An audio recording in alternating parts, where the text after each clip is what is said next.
Okay, welcome back to the final video in the series for Armories. This is AC Count. He is my electric healer, and this is his DPS build. And as you can see, he's a little like Thor, except he's like me, black as Ace of Spades, Jack. So here we are in another version of Gotham City that is not our normal home planet. Well, no, actually, I'm sorry. This is bonus content where essentially Wonder Woman's mom, Hippolyta, has decided to conquer the Earth because humanity sucks at defending itself. Long story short, and essentially she starts in Gotham City. So this is the mascara attacking Gotham City, and so you're helping Wonder Woman stop her mom, from declaring all-out war. There's probably way more to it than that, but that's the gist. So I'm showing you AC Count running around in his DPS build. The reason he's the subject of the last video is because he is a special project.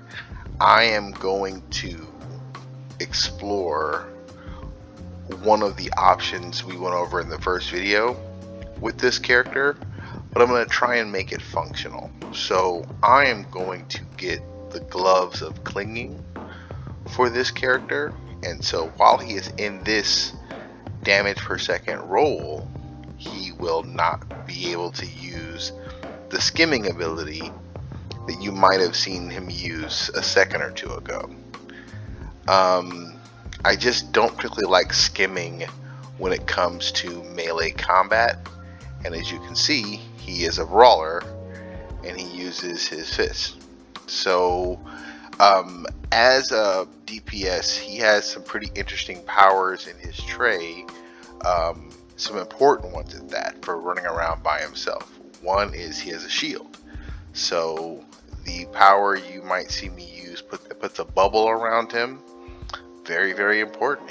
It's going to come up later. You can see how useful it is. The other abilities he has have some stunning effects and some self heals. So for his role as a DPS, he there's a shield. He's pretty useful. Now, once I give him the gloves of clinging, he's going to take a serious dip in his stats, and it will make him far less effective. So my goal is to figure out if I can beef up his might so much that it overcomes the hit I'm going to take in might and precision especially. And there's only one way to find out. That's to put the gloves on him and see if I can't get those numbers high enough to let him run around in a raid. At this point, AC Count's DPS is going to be super solo. Like, I will not, when you go in the queue for multiplayer, you can show what role you're able to queue as. And usually, everyone's a DPS, and so you'll see the DPS symbol in their secondary symbol. But every once in a while, you see someone with 2 tank symbols or 2 healer symbols. So I think that AC Count, once I get the gloves and he's a little bit diminished, will only do multiplayer as a healer and not even enter into matches in DPS and just be healer only. Which, could work out. As you can see, he's pretty tough. This is one of 2 boss battles, and he's fighting Felix Faust. And Felix Faust, in the comic books, is no joke. He is definitely bad news. And as a matter of fact, you actually defeat him right off the gate if Wonder Woman is your mentor. I guess the first mission is to fight Felix Faust. And so it's odd because he's like a really powerful character who just gets folded up like a beach chair. You know, and even in this battle, like, the difficulty in this battle isn't actually Faust or his minions. It's that purple shield around Faust. Like, he's only prolonging this. I mean, my health is, you know, taking the hit. You know, I'm not invincible by any means, but I can certainly defeat the enemies on the screen. I just can't hit Faust while he's under that purple thing, and so while he's under it, I gotta just, you know, deal with these guys. But at no point am I in any real danger of being defeated. This is just delaying the inevitable.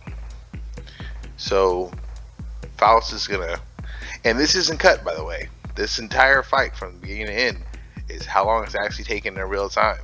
I didn't snip out anything. This is how long it takes to kick this guy's ass. You know, and you can see where the shield comes in handy. I wish that the lightning strike I call from the sky did more damage, but it's actually designed to stun. And because the character is still a work in progress, his stunning effect doesn't really kick in. My most powerful attack is actually that stomp, you know, which is a little strange. I mean, it's all like electricity. I can't see why the stomp would be more electricity than the lightning from the sky, but you know, I'm not a sciencer. So this is how long this fight with Faust takes. Now, you see I'm getting a little bit of trouble there, but then I drink a soda. Another story from another day. And basically a soda is like a health potion. And the thing about sodas is they are very useful, but their cooldown is so long that they're essentially a one-off. So if you end up needing a soda in a fight, you're probably gonna die. You know, soda's helpful, but it doesn't. It's not like a potion in another game. It's a tease. So Faust is gonna prolong this a little bit longer, but any second now he's gonna give it up, and then that's it. Okay, so we've taken down Faust. So we started off in Gotham during the attack of the Themyscirans, and there's a ton of cool missions in there that you get to do, called dailies. And another one of my series of videos is going to be to do the walkthroughs on some of the dailies. But first, okay, so this is one more boss fight, and this is Artemis, who is a character you're going to see in the comics, who is not as prominent in the out of comic book media for the Wonder Woman franchise, but she's a cool character. So you're going to have to fight Artemis here.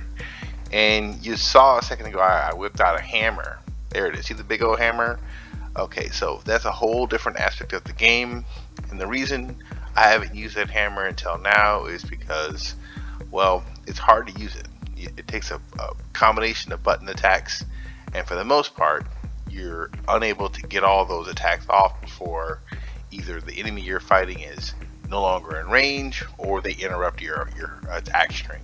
So bosses are usually perfect for using multiple weapons like that, but you know, it is what it is. It's only so effective.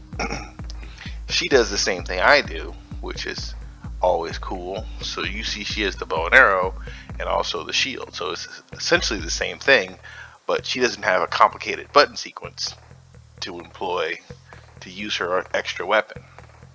But Artemis is a really tough out.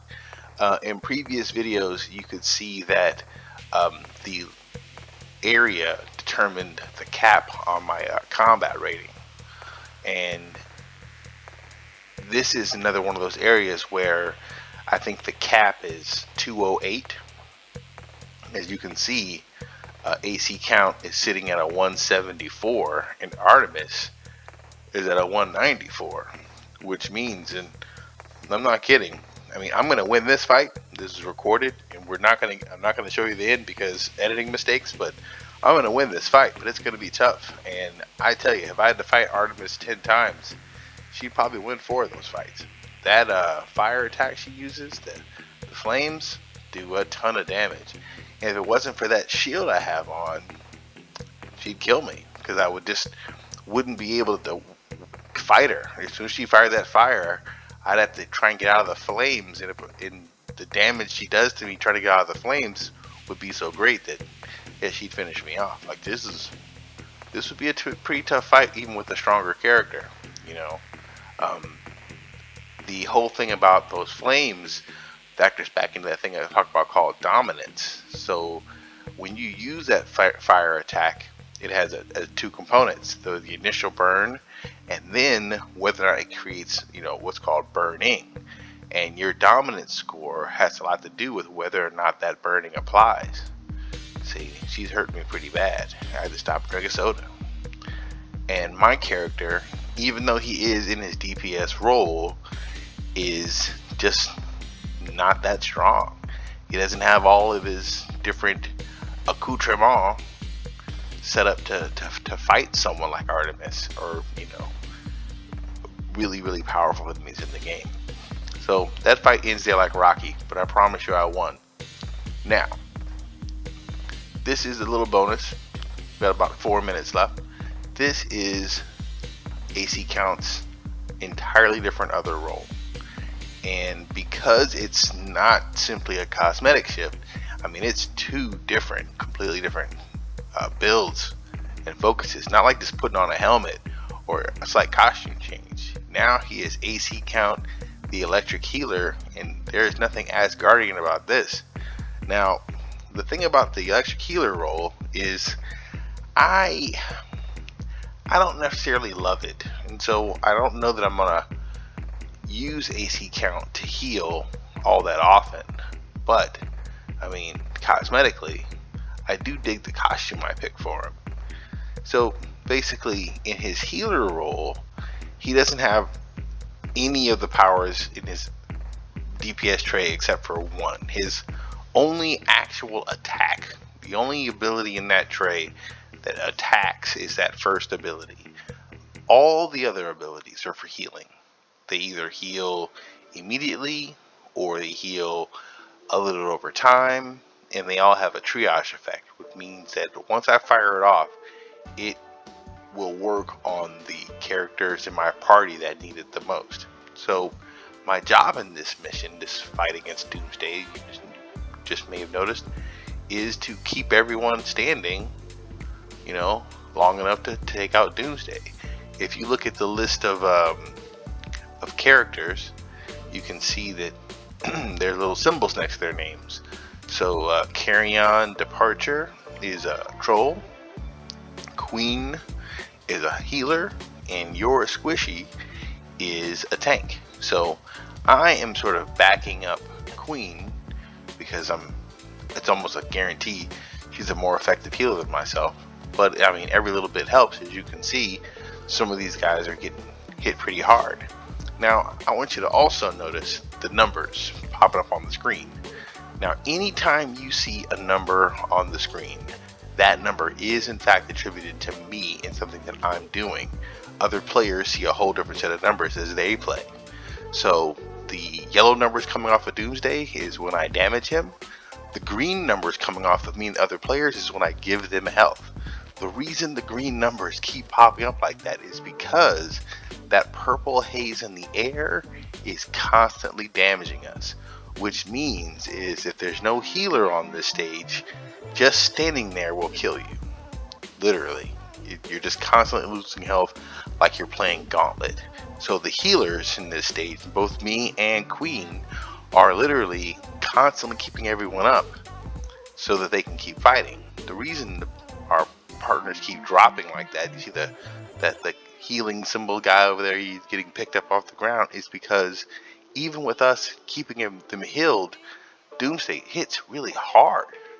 So, if the environment itself is knocking you down to 75% health and Doomsday throws a punch, you're out. So beating Doomsday is sort of like you really can't beat him, because this is the Death of Superman mode or sequence. And so this happens no matter what you do. Doomsday eventually hit a threshold in the story or the fight, and the sequence takes over. And now we have the Death of Superman, which you can do over and over and over again, which is pretty neat. it's newer content that wasn't there when I first started playing. I think it's a little hilarious because right there in that shot, you see Flash, Batman, Wonder Woman, and Green Lantern. And the silliness of it all is, in the actual Death of Superman comic, he died because those 4 idiots weren't there. So, that's pretty funny. Well, that's it for this video series on Armories. Hope you enjoyed it, and I'll see you next time.